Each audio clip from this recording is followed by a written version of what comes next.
कोई भी सरकार की पॉलिसी है या कोई तरीका है, वो तरीका एक तो ऐसा होना चाहिए बिल्कुल ट्रांसपेरेंट, और एक उसमें समय होना चाहिए। इतने लोगों की आप जांच पड़ताल कर रहे हैं तो बल्कि ये होना चाहिए था तुम्हारे पास क्या रिपोर्ट है, कौन से लोग बाहर के हैं, कौन से फ्रॉड करके वोटें बनवाई हुई। अगर फ्रॉड करके किसी ने वोट बनवाई तो अपराध है ये। कोई भी आदमी अगर जालसाजी से वोट बनवाता है, कोई भी उसके पक्ष में नहीं है, हम भी उसके पक्ष में नहीं है, मगर ऐसे लोगों पे कार्रवाई करने की बजाय तुम वैसे ही जांच करके लोगों के नाम हटा रहे हो सर्टिफिकेट के बहाने, ये डॉक्यूमेंट लाओ वो डॉक्यूमेंट लाओ। तुम ये साबित नहीं कर पाए कि लोग वाकई ये विदेशी लोग हैं। जब देसी लोग हैं, देश के लोग हैं, तो वोट काटनी गलत है डॉक्यूमेंट के आधार पे। उनको बल्कि फैसिलिटेट करना चाहिए। लोकतंत्र में हर काम सरकार का, लोकतंत्र में एक व्यवस्था होती है, सरकार नहीं होती, राज नहीं होता। लोकतंत्र में लोकतंत्र है, तंत्र का मतलब व्यवस्था है, लोक राज नहीं है, यानी लोगों का राज नहीं है, राज लोगों का भी नहीं है, राज किसी का नहीं, कानून का भी राज नहीं है, कानून की व्यवस्था है। तो राज शब्द को तो जूते मार दिए थे, और राज को जूते मारने के लिए देश को आजादी मिली थी और आजादी ली थी, जिसके लिए देश के लोगों ने खून बहा था, अपना कुर्बानियां दी थी। तो इसलिए किसी का भी ये मुसलमान, क्रिश्चियन, XYZ, अगड़ा पिछड़ा, ये नॉनसेंस बातें प्रचार में भी नहीं होनी चाहिए। और इस तरह की बातों को अगर कोई पॉलिटिक, इवन चाहे वो प्राइम मिनिस्टर हो, गृह मंत्री हो, कोई मुख्यमंत्री हो, गृह मंत्री हो स्टेट का, इस तरह की जो बात करते हैं, देश में पॉलिटिक्स में के काबिल वही आदमी हैं जो 140 करोड़ लोगों को जोड़ने की बात करते हैं या जोड़ने का मादा रखते हैं। बाकी किसी का काम पॉलिटिक्स में नहीं है, इसलिए काफी चोर उचक्के पॉलिटिक्स में आ गए हैं। जज साहब कह रहे हैं कि एक आध बार वोट नहीं डालेंगे तो क्या कोई बात खड़ा हो जाएगी? नहीं, किसने कहा ये बात? सुप्रीम कोर्ट के। ये तो मैं कई बार कह चुका हूँ, कई बार मेरी बकवास करते हैं। सुप्रीम कोर्ट में भी, हाई कोर्ट के जजेज भी, जजेज को बोलना नहीं चाहिए, जजेज को बेमतलब की बात नहीं करनी चाहिए, वही बात करनी चाहिए जो उनकी कलम में ताकत है, कलम के हिसाब से काम करना चाहिए, कलम से ऑर्डर देने चाहिए, फालतू की बातें नहीं करनी चाहिए जजों को। That is nonsense on the part of judiciary, कहीं भी हो, कोई भी, हाई कोर्ट में। जल्दबाजी क्यों हुआ सर? नहीं, पश्चिम बंगाल में चुनाव, इसलिए जजों की भाषा से कभी ये नहीं लगना चाहिए किसी को कि ये किसी पक्ष की बात कर रहे हैं या किसी के खिलाफ बात कर रहे हैं। इसलिए उनका व्यवहार न्यूट्रल होना चाहिए। और आजकल देखने में आ रहा है, पहले भी रहा ये, मगर अब कुछ ज्यादा ही हो रहा है, जजों का व्यवहार बाइस्ड नजर आता है, क्लियर कट। लोग उनकी शक्ल से पहचान सकते हैं, उनकी भाषा से पहचान सकते हैं। साइकोलॉजिस्ट है ये पूरा देश, ये साइकोलॉजी की डिग्री लेने वाला ये साइकोलॉजिस्ट नहीं होता, हर आदमी साइकोलॉजिस्ट है, वो शक्ल से पहचान जाता है। चोर की शक्ल हम बातों से, चेहरे से पहचान जाते हैं। जीभ कम बोलती है, चेहरा ज्यादा बोलता है। जो आदमी के मन में होता है वो चेहरे पे आ जाता है, इसलिए वो ना भी बोले तभी चेहरा बोलता है। इसलिए फेस SIR की जल्दबाजी क्यों है इतनी? मैं कह रहा, समय नहीं है, इसकी कोई जल्दबाजी की जरूरत नहीं थी। ये सारा हिडन एजेंडे के तहत है। ये देश के लोकतंत्र के लिए अच्छा नहीं है, ये किसी पार्टी के लिए अच्छा हो सकता है। कोई सत्ता में बने रहने की आदत या सत्ता में बने रहने की लालसा जो है वो देशद्रोह है, वो भारत के लोकतंत्र के खिलाफ है। यहाँ कोई सत्ता का तो मामला ही नहीं, देश में सत्ता नाम की चिड़िया नहीं है, मगर लोग MLA, MP, CM, PM अपने आप को बादशाह समझ बैठते हैं कि हम ही देश के सांड हो गए। लोकतंत्र में कोई सांड नहीं है, ना हो सकता, ना सोचने वाला भी बेवकूफ है। अगर कोई ऐसा सोचता है तो उसको मेंटल हॉस्पिटल में जाके उसका ट्रीटमेट कराना चाहिए। 27 लोगों के नाम कट गए हैं, अब इनका क्या होगा सर? देखो, मैं न्यूज जो देख रहा था कि 54 लाख लोगों में से भी 30-35 लाख लोगों के वापिस नाम हुए हैं। इसका मतलब गड़बड़ थी ना भाई, इतने लोगों का तुमने इसका मतलब इग्नोर किया। जब वो ट्रिब्यूनल या जो रिटायर्ड या जजों ने जो कमेटी बनी, उसने कैसे उनको ठीक पा लिया? इसका मतलब कितनी नाइंसाफी कर रहे थे आप। और जजों ने भी जल्दबाजी में किया होगा, लोगों को और मौका मिलता तो सब अपने डॉक्यूमेंट प्रोड्यूस कर देते। सबसे ज्यादा इसमें इफेक्ट कौन होता? गरीब तबका। और जबकि गरीब तबका को ही ज्यादा वो मिलना चाहिए मौका, क्योंकि जरूरत उनको है व्यवस्था की, जिनके हक मारे जाते हैं, जिनको समय पे सुविधा नहीं मिलती।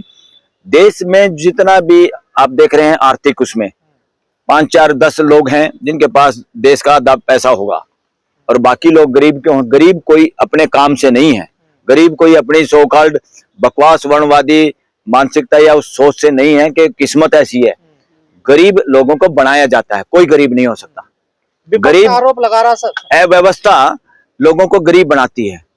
घर में भी गरीबी अमीरी नहीं होती, घर में रिलेशन होते हैं। किसी को एजुकेशन मिल गई, उस वक्त माँ बाप के पास पैसे थे, जब पैसे नहीं थे बड़ा कोई अनपढ़ रह गया, तो इसका मतलब ये क्या है? घर की जो व्यवस्था है उसी की वजह से पढ़ा लिखा अनपढ़ हो रहे हैं, गरीब अमीर हो रहे हैं। इसलिए व्यवस्था में सबको देखने की जरूरत है और सबको सहयोग करने की जरूरत है। परिवार की तरह से 140 करोड़ लोगों का रहना सहना भाईचारे के साथ वही संविधान चाहता है, यही संविधान की व्यवस्था है। लेकिन सर एसआईआर में कहा जा रहा है कि जो पहले भी एसआईआर हुए हैं और भी स्टेट में, हाँ। लेकिन बंगाल में अलग तरीके का हुआ है कुछ। इसमें बंगाल पे क्या ज्यादा असर पड़ेगा? मैं इस एसआईआर को कहता हूँ, इसमें एसआईआर शब्द है, इससे इकट्ठा बोलने से सर बनता है। मैं कहता हूँ ये लोकतंत्र का सिर काटने के लिए, लोगों की वोट काटने के लिए, हक मारने के लिए। इसमें ईमानदारी नहीं है। जिसने भी ये पॉलिसी लागू की वो ईमानदार लोग नहीं है, इसके पीछे ईमानदार एजेंडा नहीं है। हाँ, जो भी लोग नकली तरीके से वोट बनवाए हुए हैं, कोई पक्ष में नहीं है पूरा देश, हम पक्ष में हो भी नहीं सकता, कोई भी नहीं हो सकता, होना भी नहीं चाहिए। उनको चेतावनी मिलनी चाहिए कि अपने वोटें अपने आप फॉर्म भरें और वापस ले लें, अदरवाइज कार्रवाई होगी और कार्रवाई होनी चाहिए फिर, ताकि कोई भी आदमी इस तरह की शरारत ना कर सके, पॉलिटिकल पार्टियां भी ना कर सके कि एक ही घर से, एक ही टेलीफोन पे, एक ही एड्रेस पे सैकड़ों सैकड़ों वोट। और बीजेपी भी आरोप लगे, आरोप नहीं, वो तथ्य थे, लोगों ने तथ्य रखे। और ये भी है कि 30,000 आदमी का फॉर्म एक आदमी भर रहा है, बीजेपी का कोई वर्कर, पॉलिटिकल वर्कर मदद कर सकते हैं लोगों की, मगर 30,000 का फॉर्म एक ही आदमी भर रहा है तो इस पे शक होना चाहिए। सुप्रीम कोर्ट ने इसका कॉग्निजेंस लेना चाहिए था। चीफ जस्टिस ने इस बात को डिसमिस किया, बात नहीं सुनी, तो ये देश को अच्छा नहीं लगा।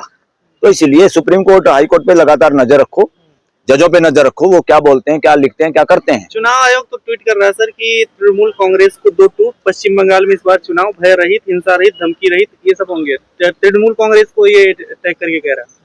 अरे चुनाव आयोग को इस तरह से बात कर रहे हो जैसे स्पोक्स पर्सन हो बीजेपी का, नॉनसेंस बातें करे कहीं। चुनाव आयोग उसका अपना काम है एक निष्पक्ष चुनाव कराने का, एसआईआर भी उसकी निष्पक्ष नहीं है, इससे साबित होता है चुनाव आयोग फ्रॉड तरीके से काम कर रहा है। देश का ऐसा मानना है, वकीलों का ऐसा मानना है, तो बात यहाँ उसकी नहीं है। ये कहां से दिमाग में आ गया 140 करोड़ लोग, irrespective of caste and creed. ये कास्ट और क्रीड का चश्मा जो है, ये चश्मा बहुत घटिया चश्मा है, कॉन्स्टिट्यूशन का चश्मा है। सबको इंसानी तौर पे, सिटीजन के तौर पे देखा जाए और सबको एक परिवार के दृष्टि से देखा जाए और ट्रीट किया जाए, यही संविधान चाहता है, यही संविधान की व्यवस्था है। एसआईआर के पीछे बड़ा खेल चल रहा है क्या सर? और खेल मैं क्या बताऊंगा, पूरा देश ही कह रहा है खेल ही है, ये तमाशा है। ये सत्ता के नशे में चूर, सत्ता पे कब्जा रखने की मानसिकता का परिणाम है एसआईआर। विपक्ष कह रहा है कि चुनाव आयोग एजेंट बन गया है बीजेपी। अरे पॉलिटिक्स में, लोकतंत्र में पहली बात तो आप भी अपनी भाषा सुधारो, विपक्ष नहीं होता। ये भी इन्होंने शब्द कहीं बाहर से उधार ले रखा है, अपनी अकल लड़ाई नहीं। लोकतंत्र में पक्ष विपक्ष नहीं होता। घर में पक्ष विपक्ष देखा किसी ने अपने घर में कि एक ग्रुप मम्मी का है, एक ग्रुप पापा का है? That is nonsense. लोकतंत्र में सब जनता के नुमाइंदे होते हैं, जो नुमाइंदे ज्यादा इकट्ठे होकर किसी को ग्रुप बना के चुन लेते हो, प्राइम मिनिस्टर बन जाता है या मुख्यमंत्री बन जाता है। लोकतंत्र में पक्ष विपक्ष बोलना भी एक तरह से अन्याय है संविधान के साथ, और जो संविधान को नहीं समझते वो इस तरह की भाषा यूज करते हैं। संविधान में कहीं पक्ष विपक्ष शब्द नहीं लिखा है, ये देश को समझना चाहिए और सारे पत्रकारों को भी समझना चाहिए।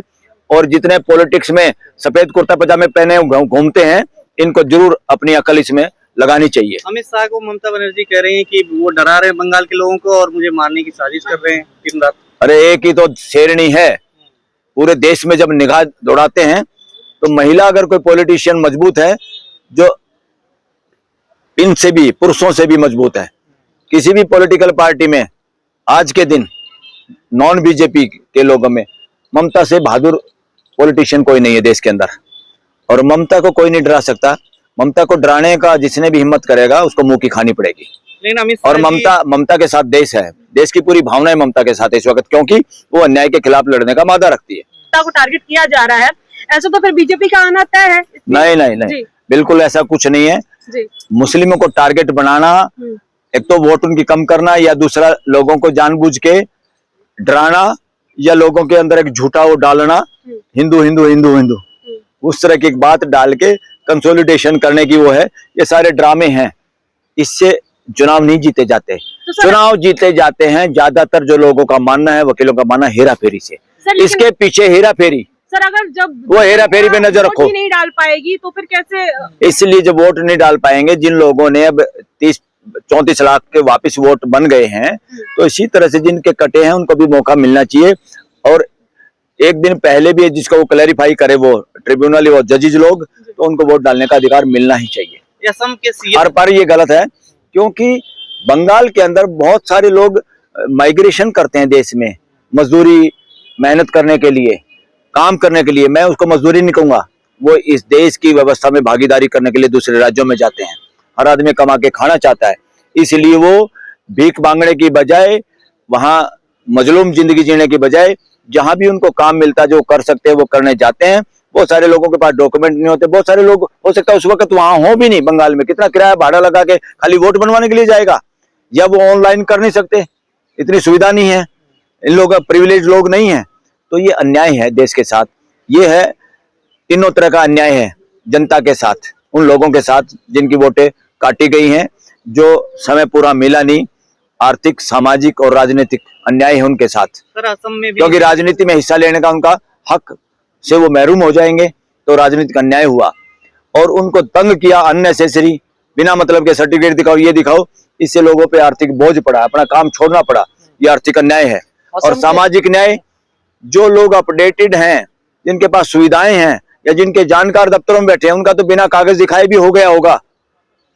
और उन लोगों को सिर्फ सामाजिकता की वजह से कि वो मुस्लिम है या कोई गरीब आदमी है, उसकी वोट इसलिए काटी, उसकी जानकारी दफ्तरों में नहीं है, सो कॉल्ड बाबुओं से उसकी जानकारी नहीं है, या उनको प्रभावी लोग ने आप नहीं मानते, तो ये सामाजिक अन्याय है लोगों के सर साथ। वोटिंग से पहले कांग्रेस ने असम के मुख्यमंत्री की पत्नी पर बहुत बड़ा आरोप लगाया, उसके बाद उनकी भाषा को लेकर के सवाल उठ रहे हैं, तमाम तरीके की वो धमकी देते हुए नजर आ रहे कौन? पागल बता रहे राहुल गांधी, हेमंत विश्व शर्मा को। हेमंत नहीं, आजकल जितनी अपन न्यूज में देखते हैं, सबसे ज्यादा बकवास करता है वो, ये कौन है असम का मुख्यमंत्री, सबसे ज्यादा बकवास करता है।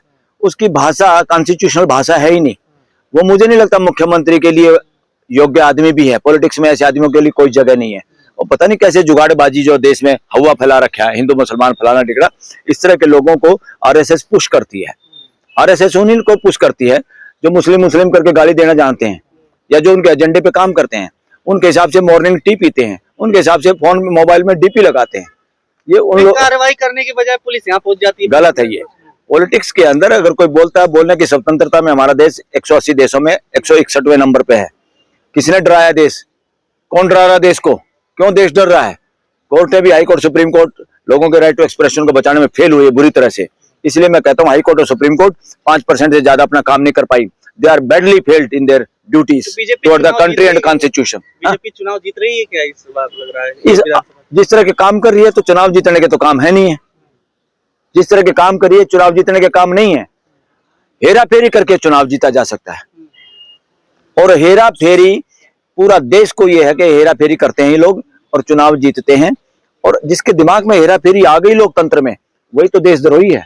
नहीं, लोकतंत्र में हेरा फेरी करने का विचार भी नहीं आना चाहिए। लोकतंत्र में सबको साथ लेके चलना है, सबको साथ मौका मिलना है, वो अपनी मर्जी से नुमाइंदे चुन पाए, अपने प्रतिनिधि चुन पाए। अब जनता की मर्जी के नुमाइंदे नहीं है, इसीलिए तो लोकसभा में सारे के सारे जब नरेंद्र मोदी बोलता है, चाहे वो कुछ बकवास भी करे, ताड़ियां पीटेंगे। क्यों तालियां बजाते पता है? उनको उसकी बात समझ में नहीं आती। या कोई राहुल गांधी बोलता है तो दूसरे बजा देते हैं ताली। इनको बातें समझ में नहीं आती, ये क्या कह रहे हैं। वो तो सिर्फ अपना फोटो कैमरे में आया, टिकट ना कट जाए।